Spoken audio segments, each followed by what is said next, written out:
This is very different.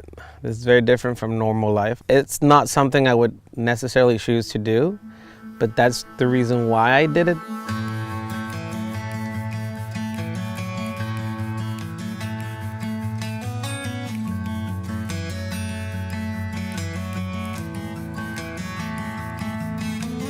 So it's great to be back with your blood brothers and blood sisters, and just to be traveling with boats that are motored by your own two hands. It's like, wow, this is all here, and like I do so little to like go out and fully appreciate like what is here and what is offered in this world.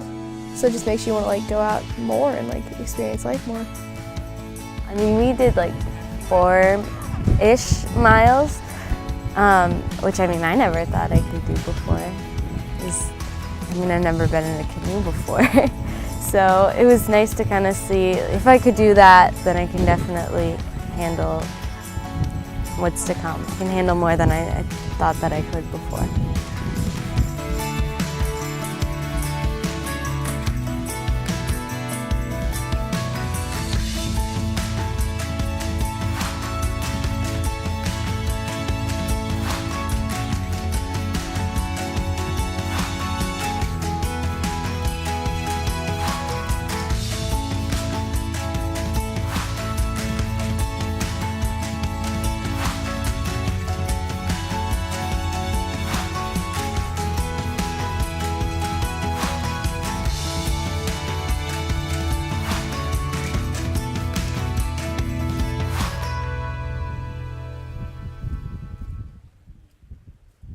I think the power of Leading X really lies in the outdoor experiential education model, that we purposefully create situations that are challenging and that have real, tangible, kinesthetic connection. By the time you're in that 3rd and 4th day where we are right now, you're hitting that stride of realizing that what you thought you couldn't do, you've already done. That you've come through some kind of lows around energy and reserves and just kind of psychological wear and tear, and you've come back up into some really amazing highs. And seeing that kind of resilience and that sort of emotional self-regulation of, okay, I can keep going, okay, I do have the skills to do this. Those are things that are very essential when we're talking about a lifetime of good healthcare choices. When you're used to living with a bleeding disorder, it can be, it can be very hard. And I think things like being out in nature and taking these trips can be really empowering, and it can help you to build confidence. And I think that in itself can actually help with a lot of those problems that many hemophiliacs, I think, kind of struggle with under the table. It's okay to be human. I mean, to show your weaknesses. Showing your weaknesses doesn't mean that you are not strong. It just says that you're working on something that eventually will become your strength. In your mind or in your family's mind, they think you're really doing some really life risk that's very extreme, and in a sense it is, but it's also very controlled. It's very professionally developed, and it's in a okay setting. It's a great setting with people that they know what they're doing. So it's a challenge, yet I think all of us have proven in this weekend that hemophilia is not a limitation to do what everybody else in the world does.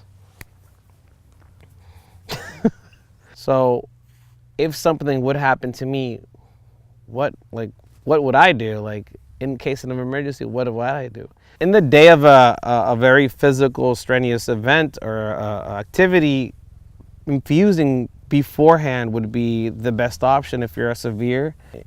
Knowing how to identify your body will speak to you and will let you know when something's not right. It just happens that I'm the only male of the group, and it makes it interesting because for many years, I think in some sense, women have been discriminated. Scientifically, it's been always said that women can't get hemophilia, yet we see how science has been changing that thought, and now we see more women that are hemophiliacs. I mean, we have bleeds and they hurt just as much as the guys' bleeds, and we have other issues that they don't have to deal with. It lets me understand hemophilia from their eyes, from their perspective. And I think I'm blessed to know that I can participate with these women and that they're very inspiring. And hemophilia comes in all flavors and all colors and all thoughts and all perceptions. And they're just awesome. They're so inspiring. They're so strong already at their age. TYLA folks, I am a nurse, hemophilia nurse, past ER nurse. I'm a carrier. Mom of 2 severe hemophiliac boys, and I am here as a participant, but a nurse in the event of anybody needing any help or an emergency situation for that extra little medical experience. Till a couple years ago, didn't like talking to the girls too much. Wasn't into that. Out with the boys, you know, teaching them about their bleeding disorders and all of that entails in that and infusions. And then until a couple of teenage girls came up to me and they're like, what's it like to be a carrier and to decide to have kids? And what's it like to be a hemo mom? And, you know, we're thinking about that at this age. I was like, oh, I can contribute to that. That was kind of a defining moment that, you know, I can contribute to that aspect too. Been there, done that, wrote the book on it, survived it, you know. It's always a really wonderful reminder for me to see how gracious and resilient and enthusiastic and supportive and kind this group and this community always is. Every time I take a group of folks on a Leading X trip, I'm just really struck by that. It's a very supportive community of people, and I think that really lends to the success. Every morning so far, we've done a little bit of Tai Chi, and I absolutely love it. I've always loved having a personal practice myself, but to be able to bring the entire group into a little bit of my world and show them what it feels like and let them kind of feel the flavor of it, and to really just to do it in this setting, just surrounded by water, it really makes you feel connected to yourself. I would say if you have an opportunity like this, you should take it. You learn a lot about yourself and a lot about the limits that you have and how far you can push, your own endurance, how brave you really are.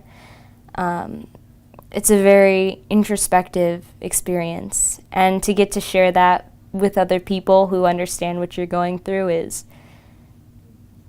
some powerful stuff.